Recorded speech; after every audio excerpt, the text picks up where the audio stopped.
تو آئیے عظمت صحابہ جیسے اہم اور حساس موضوع پر تقریر پیش کرنے کے لیے میں مدرسہ ہادہ کے ایک ہونہار طالب علم کو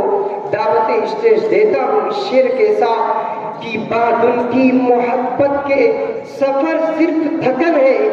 بعد ان کی محبت کے سفر صرف تھکن ہے، منزل کوئی پائے گا نہ پائی ہے کسی نے۔ موصول تشریف لائے۔ الحمدللہ وکفی وسلام علی عباده الذین اصطفی، اما بعد فاعوذ باللہ من الشیطان الرجیم، بسم اللہ الرحمن الرحیم۔ اولئک الذین امتحن اللہ قلوبهم للتقوی لهم مغفرۃ ورجر عظیم، صدق اللہ مولانا العظیم۔ الہی آج تو صدیق سا ایمان پیدا کر، الہی آج تو صدیق سا ایمان پیدا کر، عمر فاروق سا کوئی جری انسان پیدا کر، جہاں سے گم حیا ہو تو وہاں عثمان پیدا کر، علی مرتضی شیر خدا کی آن پیدا کر۔ صدر محترم، اسٹیج پر رونق افروز علماء کرام اور سامعین عظام، اس دنیا میں بہت سے انسان ایسے ہیں جنہوں نے قرآن کے خلاف قلم اٹھایا اور اس کی حقانیت کو مٹانے کی کوشش کی، کسی نے حدیث کے خلاف اپنے قلم کے رخ کو موڑا اور اس کی صداقت کو گرد آلود کرنا چاہا، کسی نے امام الانبیاء صلی اللہ علیہ وسلم کی ذات کو نشانہ بنا کر اپنے قلم کی روشنائی خشک کی، اور جب طبیعت اس کے باوجود نہ بھری تو صحابہ کی مقدس جماعت کو بھی نہ بخشا۔ لہذا آج ارادہ یہ ہے کہ اس جماعت کی کارکردگی، فوز و فلاح، تقرب الی اللہ کے بارے میں کچھ عرض کروں جو اسلام ہم تک پہنچانے میں واسطہ بنے۔ ہم بڑے اصول کے ساتھ یہ بات کہتے ہیں اور علماء اہل حق تا قیامت کہتے رہیں گے کہ اگر صحابہ کی قربانیاں نہ ہوتی تو یہ اسلام ہم تک نہ پہنچتا،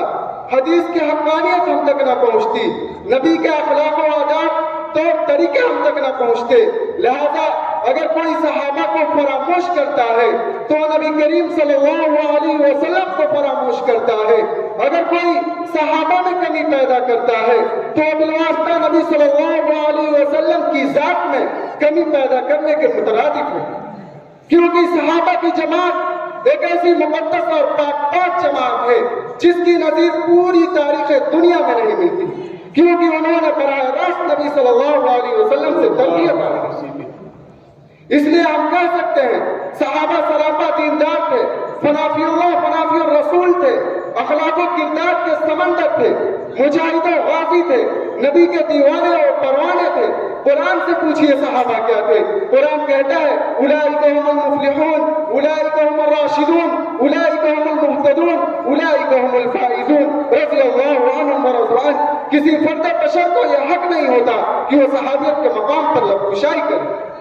لیکن آپ حضرات جانتے ہیں کہ اس ہندوستان میں بہت سی ایسی جماعتیں وجود میں آئی، کسی نے ختم نبوت کو اپنا نشانہ بنایا، کسی نے قرآن و حدیث میں تحریف معنوی اور خود ساختہ مطلب پیدا کر کے بدعات و رسومات پیدا کی، کسی نے قرآن و حدیث کو سہارا بنا کر اجماع صحابہ ائمہ اربعہ کے فتویٰ کو ٹھوکروں سے مارا۔ انہی جماعتوں میں سے ایک جماعت جس کو دنیا جماعت اسلامی کے نام سے یاد کرتی ہے، اس جماعت کے بانی مولانا ابوالعالی مودودی ہے۔ مولانا ابوالعالی مودودی نے کیا کہا، کیا لکھا؟ قلم اٹھایا تو قرآن کی تفسیر تفہیم القرآن لکھی۔ تفہیم القرآن کیا ہے؟ تفہیم القرآن تفسیر بالرائے ہے، جو صحابہ کی تفاسیر سے الگ، جمہور مفسرین کے تفسیر سے الگ، مترجمین کے ترجمے سے الگ۔ مودودی صاحب کا قلم اس پر ہی نہیں رکا، بلکہ آگے دیکھیے مودودی صاحب کا قلم ذہن کی ترجمانی کرتے ہوئے زار اگلتا ہے اور اپنی تحریروں سے بزرگوں کی توہین کرتا ہے، تابعین کو حق سے ملامت بناتا ہے، ائمہ اربعہ کے مسائل میں خود کرتا ہے اور آگے بڑھتا ہے تو صحابہ کو مقام صحابیت سے گرتا ہے۔ مودودی صاحب اپنی کتاب دستور جماعت اسلامی ہند صفحہ نمبر 4 پر لکھتے ہیں کہ رسول خدا کے سوا کسی کو معیار حق نہ بنائے، کسی کو تنقید سے بالا کر نہ سمجھے، ہر ایک کو خدا کے بتائے ہوئے اسی معیار کامل پر جانچے اور پرکھے۔ ایک دوسری جگہ لکھتے ہیں کہ صحابہ معیار حق نہیں ہے۔ ملت کے نوجوانوں، دل دل پر ہاتھ رکھ کر ذرا سوچو تو صحیح، مودودی صاحب کیا کہہ رہے ہیں، کیا لکھ رہے ہیں، کس کے متعلق لکھ رہے ہیں، کس کی ذات کے متعلق بول رہے ہیں؟ مودودی صاحب کا قلم صحابہ کے بارے میں چل رہا ہے، صحابہ کی شان میں حرکت کر رہا ہے، صحابہ کے کردار کو نشانہ بنا رہا ہے، صحابہ کے حقانیت کو داغدار کر رہا ہے، صحابہ کے اخلاق کو روک رہا ہے۔ مودودی صاحب نے ذرا سوچا ہوتا، جس کے بارے میں لکھ رہا ہوں، جس کے متعلق میرا قلم چل رہا ہے، اس کا مقام مرتبہ اللہ کے نزدیک کیا ہے، اللہ سے صحابہ کا کیا تعلق ہے، رسول اللہ صلی اللہ علیہ وسلم کی نظروں میں صحابہ کی کیا حیثیت ہے، کیا مقام مرتبہ ہے، مسلمان صحابہ کے متعلق کیسا اعتقاد رکھتے ہیں، مسلمانوں کے دلوں میں صحابہ کی کیسی عظمت ہے؟ ہم نہیں بتائیں گے، قرآن بتائے گا کہ صحابہ کا مقام مرتبہ اللہ کے نزدیک کیا ہے۔ قرآن کہتا ہے والسابقون الاولون من المهاجرين والانصار والذين اتبعوهم باحسان رضي الله عنهم ورضوا عنه اولئك الذين انعم الله عليهم من النبيين والصديقين والشهداء والصالحين وحسن اولئك رفيقا۔ قرآن کھولتے جاؤ، صحابہ کا مقام مرتبہ ملتا جائے گا، صحابہ کی ایمانی سبقت کا ذکر آتا ہے، قرآن والسابقون الاولون کہتا ہے، صحابہ کی رضا الہی کا ذکر آتا ہے، قرآن رضی اللہ عنہم ورضوا عنہ کہتا ہے، صحابہ کے انعام کا ذکر آتا ہے، قرآن ولکن اللہ حبب الیکم الایمان وزینہ فی قلوبکم کہتا ہے، صحابہ کا کفر سے نفرت کا ذکر آتا ہے، قرآن شدہ علی الکفار کہتا ہے، صحابہ کے آپسی صلہ رحمی کا ذکر آتا ہے، قرآن رحماء بینہم کہتا ہے، صحابہ کے رکوع و سجود کا ذکر آتا ہے، قرآن تراہم رکعان سجدہ کہتا ہے، صحابہ کی کامیابی کا ذکر آتا ہے، قرآن اولئک هم المفلحون کہتا ہے، صحابہ کی ہدایت کا ذکر آتا ہے، قرآن اولئک هم المهتدون اولئک هم الراشدون کہتا ہے، صحابہ کا معیار و حق ہونے کا ذکر آتا ہے، قرآن وَإِذَا قِيلَ لَهُمْ آمِنُوا كَمَا آمَنَ النَّاسُ کہتا ہے، فَإِنْ آمَنُوا بِمِثْلِ مَا آمَنْتُمْ بِهِ۔ آپ فیصلہ کیجئے اور مولانا مودودی صاحب کے ماننے والوں سے پوچھئے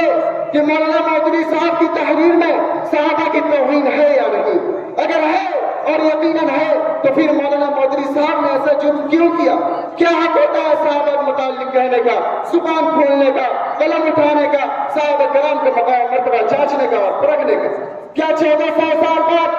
مولانا مودودی پیدا ہوئے جو جانچ کریں ان کے مقام مرتبہ کو اپنی عقل کی کسوٹی پر پرکھ کر دیکھیں؟ بڑا سے بڑا صاحب علم و فضل انسان صحابہ کے متعلق یہ کہنے کا حق نہیں رکھتا، اور نہ کسی کی یہ جرات ہو سکتی ہے کہ صحابہ کے متعلق ایسے باتیں کریں۔ لیکن مولانا مودودی صاحب کو دیکھیے، کسی چیز کی پرواہ کیے بغیر قلم سے لکھا ہے اور زبان سے کہا ہے کہ صحابہ معیار حق نہیں۔ یہ تو مولانا مودودی کا نظریہ ہے، لیکن ہم یقین کے ساتھ کہتے ہیں کہ اللہ نے صحابہ کو پرکھ کر، آزما کر، امتحان لے کر، جانچ کر اپنے محبوب صلی اللہ علیہ وسلم کے قدموں میں ڈال دیا تھا۔ اور قرآن اعلان کر رہا ہے اللہ نے صحابہ کو بدر کے میدان میں جانچا، احد کے میدان میں پرکھا، خندق کھدوا کر کے آزمایا، غزوہ مستلق میں پرکھا، جنگ حنین میں پرکھا، حدیبیہ میں آزمایا، ان کا پیسہ رکھ کر آزمایا۔ اللہ نے صحابہ کو پرکھ کر، آزما کر، امتحان لے کر، جانچ کر نبی کا پسندیدہ غلام بنا دیا۔ لہذا کائنات کے کسی فرد بشر کو یہ حق نہیں ہوتا کہ وہ صحابہ کے بارے میں ایسی بکواس کرے۔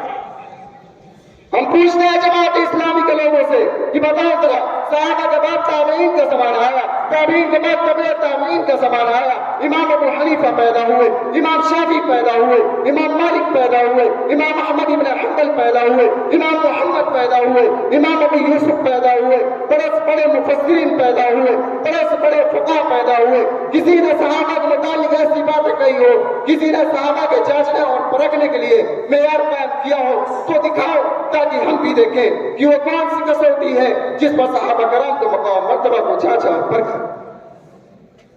اور اگر نہیں دکھا سکتے ہو، نہیں ثابت کر سکتے ہو، اور ہمارا یہ چیلنج ہے کہ تم نہیں دکھا سکتے ہو، تو اب سوال یہ ہے کہ پھر مولانا مودودی صاحب نے تابعین کی مخالفت کیوں کی، تبع تابعین کی مخالفت کیوں کی، فقہاء کرام کی مخالفت کیوں کی، محدثین اعظام کی مخالفت کیوں کی، مفسرین کرام کی مخالفت کیوں کی، جبکہ سارے لوگوں کا یہی عقیدہ ہے، سب کا اسی پر ایمان ہے جو امام الانبیاء خاتم النبیین والمرسلین صلی اللہ علیہ وسلم نے صحابہ کے متعلق فرمایا۔ نبی کریم صلی اللہ علیہ وسلم صحابہ کے متعلق فرماتے ہیں اصحابی کالنجوم فبأیہم اقتدیتم اہتدیتم، الصحابة كلهم معذور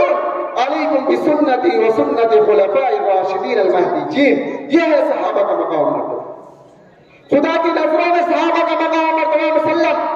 کی نگاہ میں صحابہ کا ادب و احترام مسلم، لیکن مولانا مودودی کہتے ہیں کہ یہ ساری باتیں ٹھیک ہے، لیکن صحابہ کی زندگی کے دو پہلو ہیں۔ اگر ایک طرف فنافی اللہ فنافی رسول کی زندگی ہے تو دوسری طرف یہ بھی ہے کہ بعض صحابی سے چوری ہوئی، بعض سے زنا کا صدور ہوا، اس لیے صحابہ معیار حق نہیں ہو سکتے۔ اللہ اکبر، یہ وہی چیز ہے کہ امت صحابہ مسلمانوں کے دلوں سے ختم کرنے کی سازش ہے۔ ہم بھی کہتے ہیں کہ بعض صحابی سے چوری ہوئی، بعض سے زنا کا صدور ہوا، لیکن یہ چوری اور یہ زنا خود بخود نہیں ہوئے بلکہ خاص مصلحت سے۔ کیوں؟ اس لیے کہ جب چوری کا صدور ان سے ہوگا، جب زنا کا صدور ان سے ہوگا، پھر یہ دربار نبوت میں پہنچیں گے، نبوت کی زبان اس مسئلے کو حل کرے گی، پھر کسی کے لیے اختلاف کی گنجائش نہ ہوگی اور آتی دنیا تک احکام خداوندی پر عمل ہوگا۔ لہذا صحابہ کی زندگی میں نقائص تلاش کر کے ان کے معیار حق ہونے کا انکار کرنا قرآن و حدیث اور اجماع کرتے ہیں۔ اللہ تعالی ہم سب کو صحابہ کے نقش قدم پر چلنے کی توفیق دے اور ان کے نقش قدم پر چلنا آسان کر دے۔ وما علینا الا البلاغ۔